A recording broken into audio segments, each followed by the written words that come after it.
Welcome into BPN Weekly, everybody. My name is Benson Fector, and I will be the host of your show today. BPN Weekly is going to be a brand new podcast to the Baseball Podcast Network, focused on providing you guys, listeners of the Baseball Podcast Network, a national baseball podcast focused on baseball as a whole rather than one certain team. So it's a bit different than if you're listening to a traditional Baseball Podcast Network podcast where it is team-centric and focused on that team.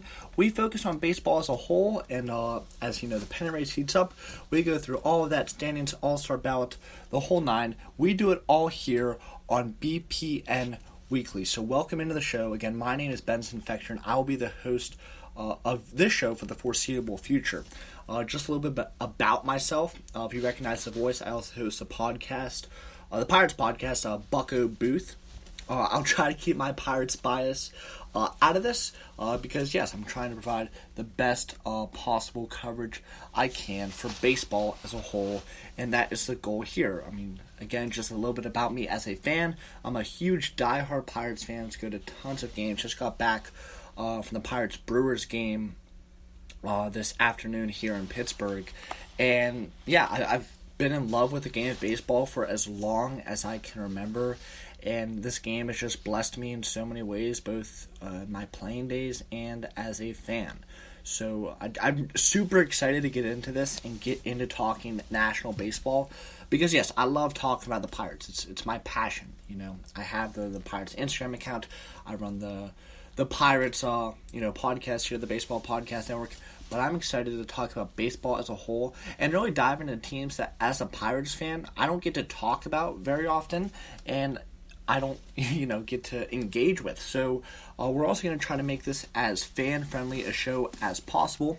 So, as always, if you're listening live, the chat room is open in the Spreaker app, so feel free to head into there. Drop me some questions. I'll be happy to answer them live here on the podcast. Will be a 60-minute show every Sunday.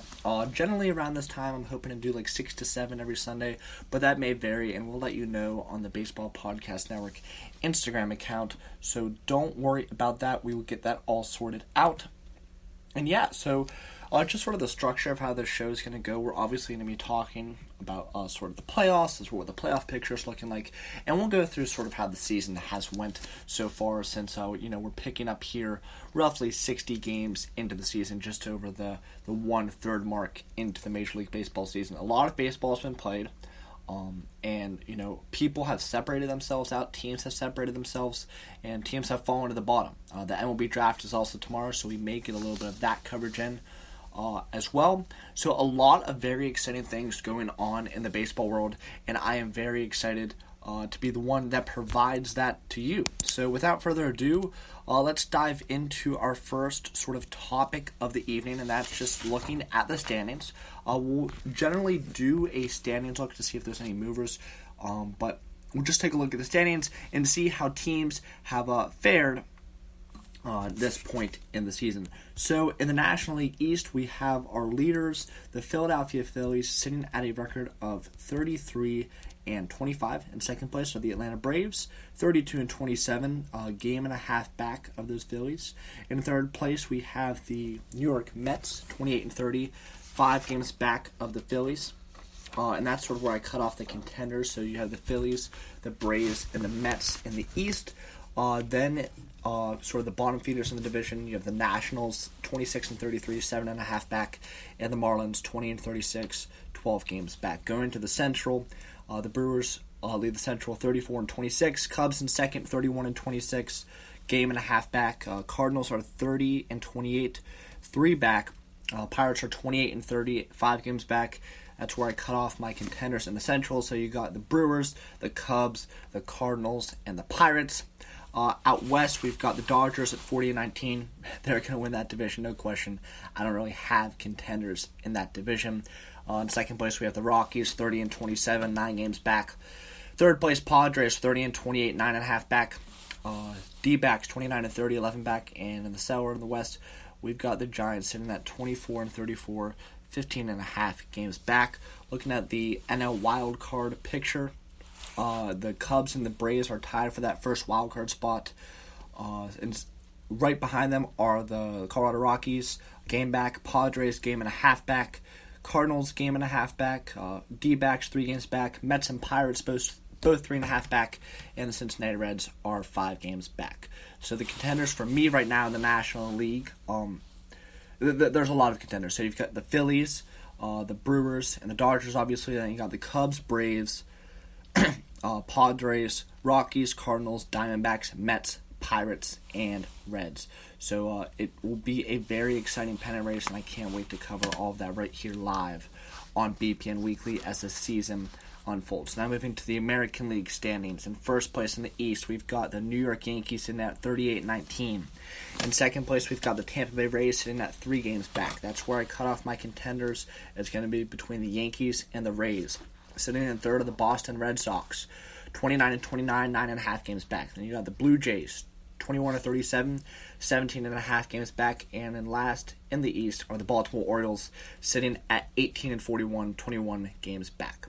In the AL Central, you've got the best team in baseball leading the division, the Minnesota Twins, sitting at 40-18, 11.5 games up of second place White Sox, sitting at 29-30. And the Twins are winning that division. Forgot to mention, there's no question about that at this point. The Indians 29-30, 11.5 back. Tigers 22-34, 17 games back. And then last in the Central are the Royals 19-40, 21.5 games back. In the West, we've got the Houston Astros 39-20. They're winning that division, no question there. We've got the Rangers 30-27, 8 games back. The Oakland Athletics in that 29-29, 9.5 games back.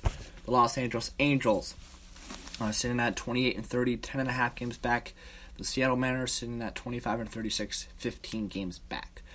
So American League wildcard standings, leading the way. First wildcard is the Tampa Bay Rays, sitting at 35-22. They are 5 games up on the second wildcard team, the Texas Rangers, sitting at 30-27. Then behind them, we've got the Red Sox, a game and a half back. A's, a game and a half back. The White Sox, 2 games back.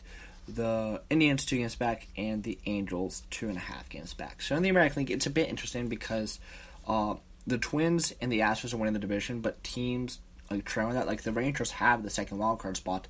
I just don't see them winning the American League West. I can see them having a wildcard spot, but not winning the division. And you go to the American League Central with the best team in baseball, the Minnesota Twins. Nobody's winning that division besides the Minnesota Twins. But yeah, I still think the White Sox and the Indians can challenge for wildcard spots.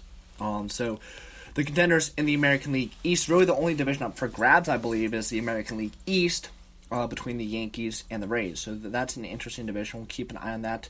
But yeah, so we have really 3 divisions in play right now, being the NL East, NL Central, and American League East. And both wildcard races are wide open at this point. I definitely say the Rays are going to take that first wildcard spot at the American League. Either way, but the second wildcard spot is definitely wide open in the American League, with contenders being the Rangers, Red Sox, Athletics, White Sox, Indians, and Angels. And then in the National League, it's super wide open with the Cubs, Braves, Rockies, Padres, Cardinals, Diamondbacks, Mets, Pirates, and Reds, all battling for 2 wildcard positions. So it's going to be a fun rest of the season. And yeah, so far it's been a great baseball season. As I said, we're about the 60-game mark currently. So a lot of baseball left to be played, still around 100 games in that region, just depending on scheduling so far. But definitely very excited to see how these next 100 games pan out, because as I said, we have those 3 divisions up for play, and the NL East, the NL Central, and the AL East. And it's a matter of who's going to take it. You have the East with the Phillies, the Braves, and the Mets. It's going to be a fun division to the end. And then you have the NL Central, where 4 teams, and all 5 teams, I believe, are going to be competing for a playoff spot in that National League Central. I threw the Reds in there as being a competitive ball club and looking to make a wild card spot. Now, I don't think they're going to win the NL Central, but they definitely could sneak in to a wild card position. And really, with the Cubs and the Braves sitting there, both tied, neither team having an advantage for that wild card spot, the Reds, I could see them hosting the wild card game too. There's still plenty of time left in the season for those teams to make a run at it, and I think there's a good shot. But every week here on BPN Weekly, we're going to take the playoff picture that we have, and we're going to play it out, see who I believe will be the champions in each league. So looking at the National League, the playoff picture, The wild card game would consist of the Cubs hosting the Atlanta Braves. They have a slight tiebreaker. So just diving into that game. So you're looking at the Chicago Cubs taking on the Atlanta Braves. In that game, you'd most likely see John Lester, maybe Kyle Hendricks, but Joe Madden loves to go with Lester in those big games. So I'd see Lester probably versus Mike Soroka. He's had a fantastic season for the Braves so far. He's a young pitcher, too. And the Braves saw that in the NLDS when they faced the Dodgers last year, that their youth and experience, it really showed. And in this wildcard game, I know the Cubs lost it in 2018, but I think it would be the Cubs winning this game. You have a big game pitcher such as John Lester. I think he shows up, and I don't know if Mike Soroka shows up in that game. Now, I could be wrong about that. Soroka could show up, and he could pitch well. But being at Wrigley with Lester pitching, I said the Cubs win, move on to the series against the Dodgers. So we've got the Cubs and the Dodgers in that division series. At the top, we have the Phillies and the Brewers. Now, those are two interesting teams, the Phillies and the Brewers. And you just break it down. The Phillies, just looking at their lineup, it is very good. You go Real Muto. As a catcher, you get Gene Segura, Cesar Hernandez, Andrew McCutchen, Bryce Harper, Dubal Herrera, Michael Franco, you name it. Then the pitching staff, you got Jake Arrieta, you got Aaron Nola. And really, in the playoffs, the guys who are going to be there for them are going to be Arrieta and Nola, and it's just a matter of who fills in that three. For the Brewers, we saw that they didn't really necessarily need the pitching. I know Jimmy Nelson is returning this Wednesday for the Brewers, but it would be definitely an interesting series to see. I say the Brewers don't have enough pitching to go in that, because really the top of the rotation looks like Zach Davies would be the number one. Maybe Jimmy Nelson is in there. But it would be an interesting series, but I say the Phillies win in 5 games. All right, the other NLDS series, the Chicago Cubs and the Los Angeles Dodgers, a classic postseason battle, and it would be a fun one to watch. I don't think the Cubs would be overmatched in this series. My personal opinion, the Dodgers they're an outstanding bunch. I mean, that pitching staff, top to bottom, Walker Buehler, Hyunjin Ryu, Clayton Kershaw, Kenta Maeda. I mean, you name it. Then they got guys like Ross Stripling, Julio Urias. They got the closer Kenley Jansen. They got Cody Bellinger offensively to go with Jock Peterson, Max Muncy, Justin Turner.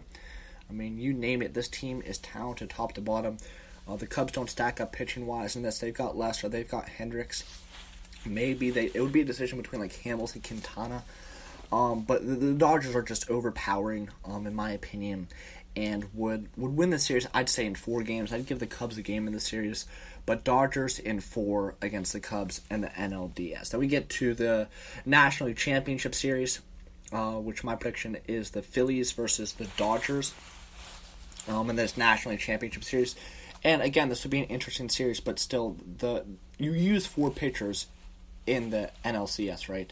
So for the Dodgers, they'd throw out Walker Buehler, Hyunjin Ryu, Clayton Kershaw, Kenta Maeda, right? And for the Phillies, they'd throw out Aaron Nola, Jake Arrieta, maybe Jared Eichhoff, and some other guy. Now, we don't know what the Phillies are going to add at the deadline. They could add a piece to that mix. But as it stands currently, I'd say the Dodgers win that in 5 games. I'd give the Phillies a game, maybe 2, so 5 or 6 games.